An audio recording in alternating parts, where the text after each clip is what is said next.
Are you serious? Are you serious, guys? We've got serious situations going on. I wanted to drop in here and get caught up here. We're in Birmingham, Alabama. Had a great service last night. Amazing service. Miles Rutherford preached an incredible message. Praise and worship was amazing at Solid Rock Church, Birmingham, Alabama, for their Elevate conference going on right now.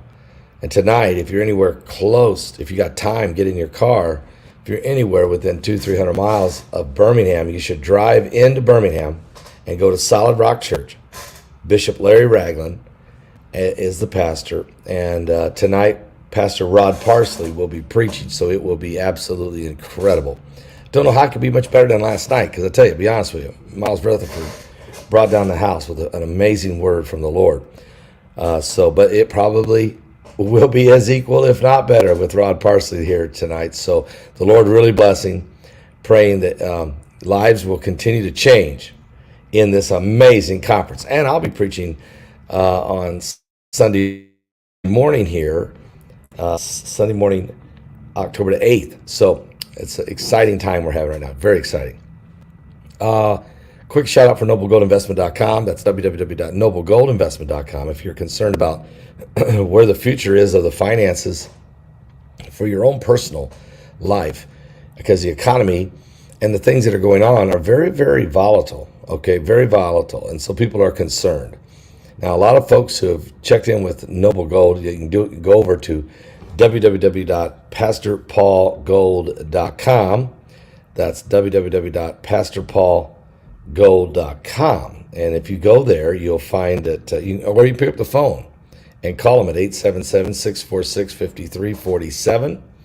That's 877-646-5347.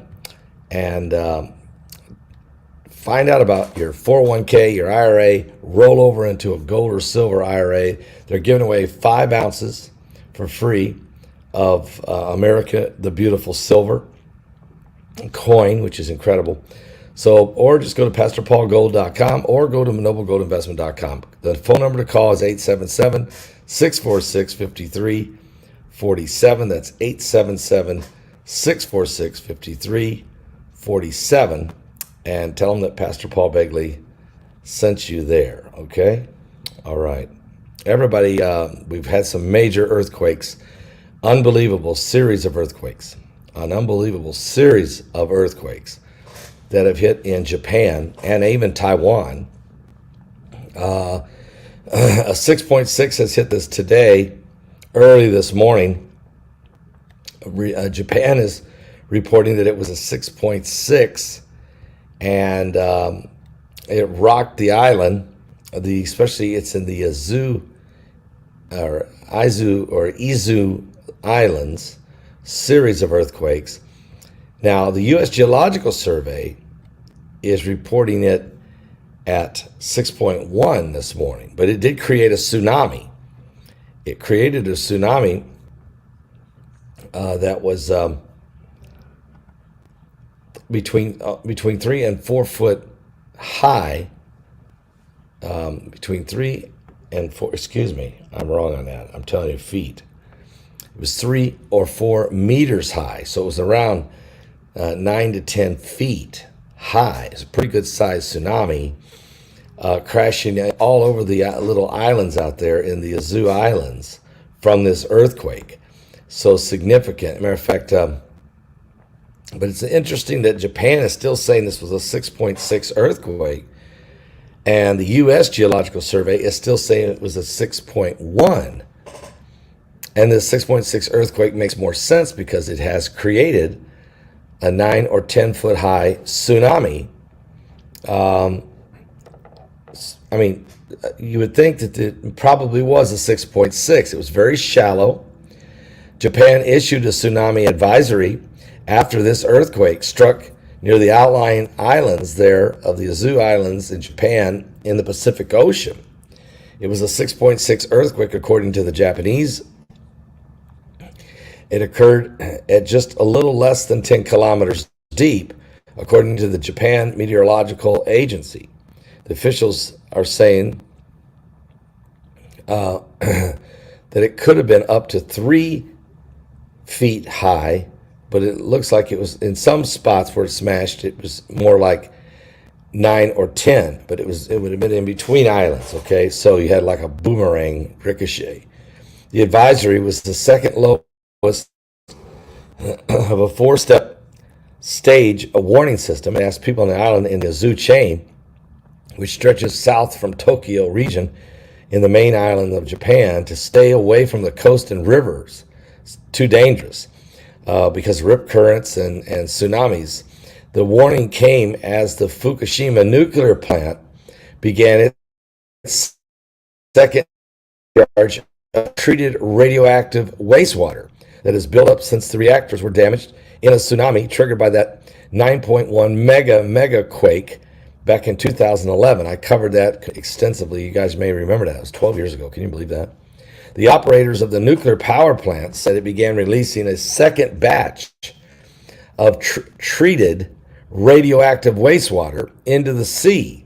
While they were releasing the water, an earthquake came, a multiple series of them, one registering at 6.6. The Tokyo Electric Power Company said workers activated the pump to dilute the treated water with large amounts of seawater, slowly sending the mixture into the ocean through an underground tunnel. The wastewater discharges, which are expected to continue for decades, have been opposed by fishing groups and neighboring countries. Hundreds staged protests against this, saying you're poisoning the oceans and the sea life and the marine life.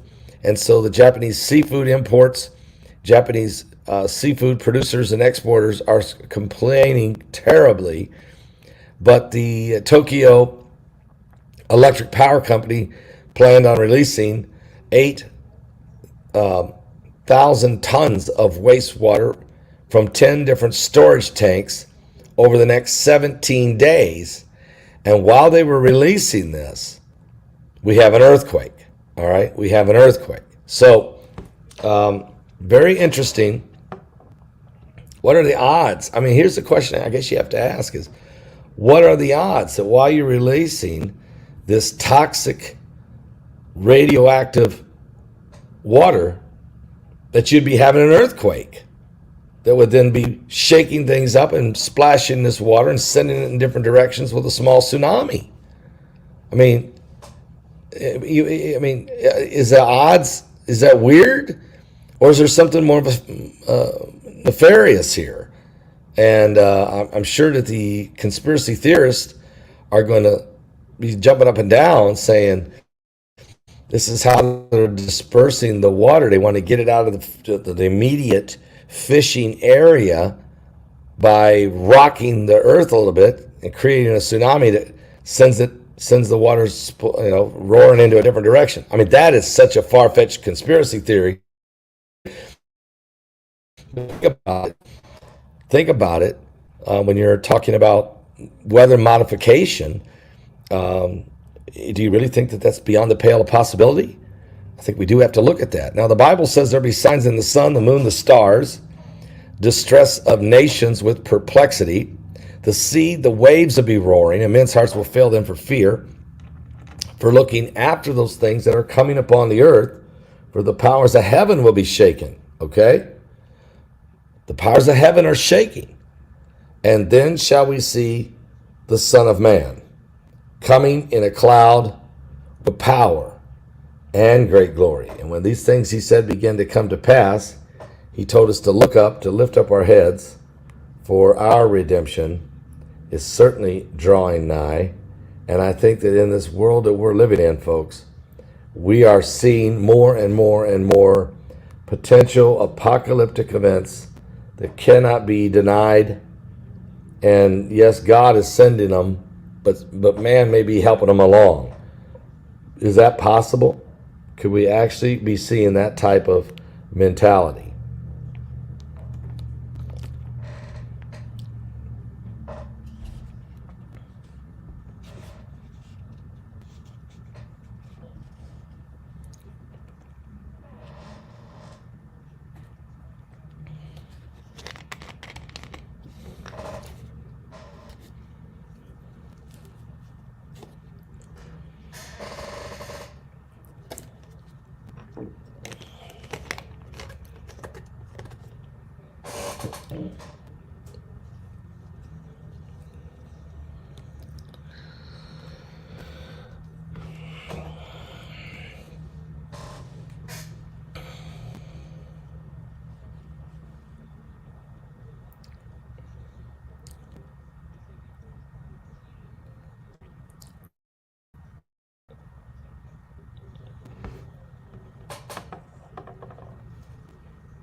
Dead air?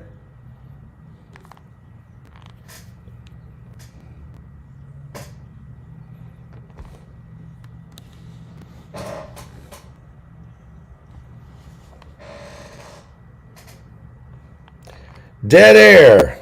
All right. Didn't realize we got dead air. Dead air. It's like if you're in radio, that's like the absolute constant of all. Never, ever, ever, ever have dead air. Don't know why we have dead air because actually everything's plugged in the correct way. So interesting. But we are very concerned about these signs that are everywhere. Certainly, we're living in the end times. Okay. Certainly, we're living in the end times. So we're in the last days. Give your life to Jesus Christ. Again, we're having a tremendous first night of the conference, the Elevate Conference here at Solid Rock Church, Birmingham, Alabama. Miles Rutherford preaching a powerful message last night. It was incredible. And tonight, Rod Parsley. So it you know, the old saying is it don't get no better than that. I can tell you that. And I'll try to find out why my music wouldn't play. I'll try to find that out. Maybe I can figure it out.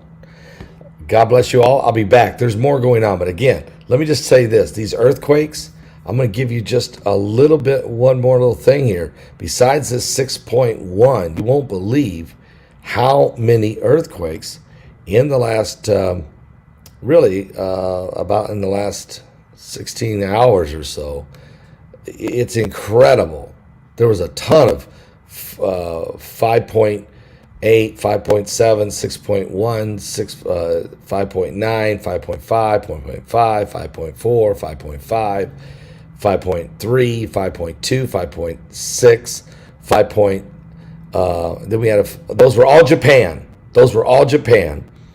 We've also in the last 24 hours we've seen a 5.0 in Iceland, 4.6 in Tonga, 3.1 in Toya, Texas, 5.2, 5.0 Japan, 5.3 Vanuatu, 5.3 Fiji, 5.4 Japan, 3.0 Poland, really weird place for a quake, 5.4, 5.1 both Japan.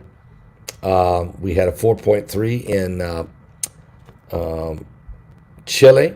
We had a 5.2, 4.7 Japan, 5.4 Papua New Guinea, 6.6 Japan, 6.1 Japan, 5.4, 5.4, 5.7 all Japan, 4.5 the Philippines, 5.2 Japan, 5.0 Indonesia, 5.0, 4.8, 5.6, 5.1 all in Japan, 4.3 Fiji. We've seen some earthquakes also in California, like a 2.6 in Prattsville, California, and Trinidad, California, also a 2.6. 4.8 Japan, 4.9 Taiwan, 4.8 Japan, 4.9 Japan. So all these earthquakes. So I'll be back with more information for you as there's more things breaking in just a few moments. God bless everybody. Give your life to Jesus Christ. These are signs of the end times.